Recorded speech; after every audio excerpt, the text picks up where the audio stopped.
And in contrast to that, especially in the beginning episodes, we were trying to show how creating this juxtaposition where when our characters were out in the field investigating, those scenes would be shot handheld to give you a feeling of, the truth is out there. It can happen at any moment. You have to be looking for it. Whereas when you're in the Lightman group, it's a controlled environment and it's a place where the truth comes out. We were looking for more graceful movement, strong compositions, and ways to tell the story within a frame.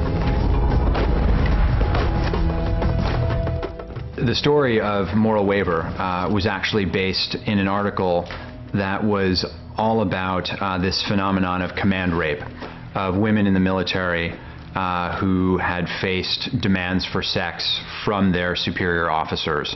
I'm not naive, okay? And you sign up to be one of 4 women in a platoon of 30 guys.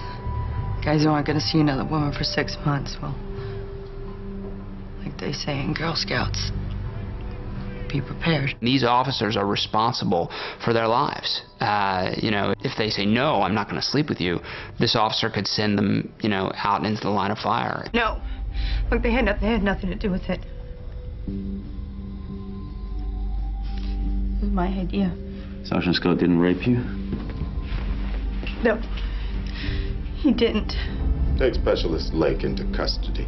One of the challenges with the first season of Lie to Me was directing actors' nostrils, directing their chins, because of course there's very particular expressions that we're trying to capture. It's tricky because it's in some ways unnatural, both for the actor and the director, because you're never conscious of these micro-expressions when you do them, and yet they are very specific. Is the action of orbicularis oculi, the muscle surrounding the eyes.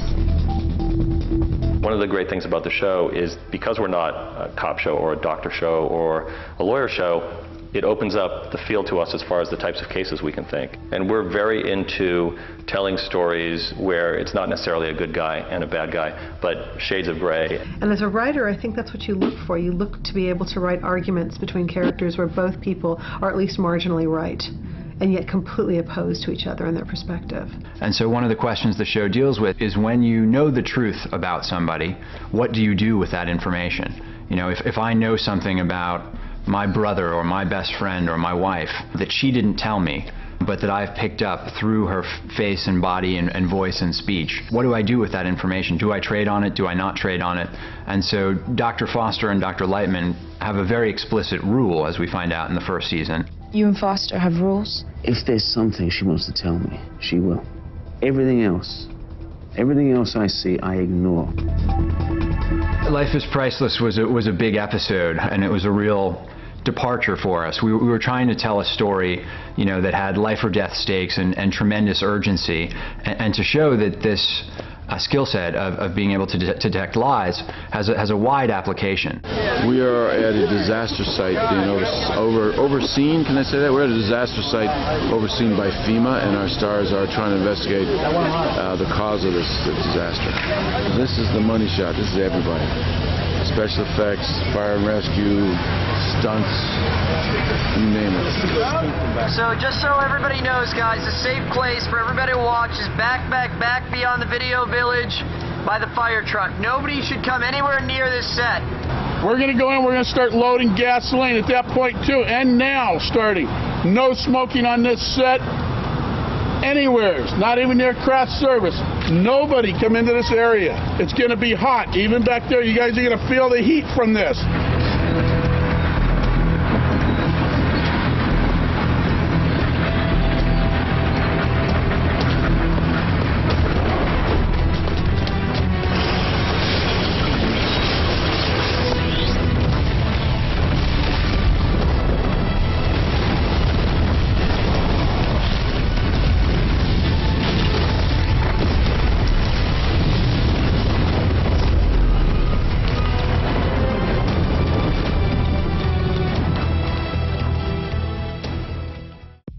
Episode 103, Love Always, is an episode in which Lightman is hired by the Secret Service to help provide security at a wedding at the Korean embassy in D.C.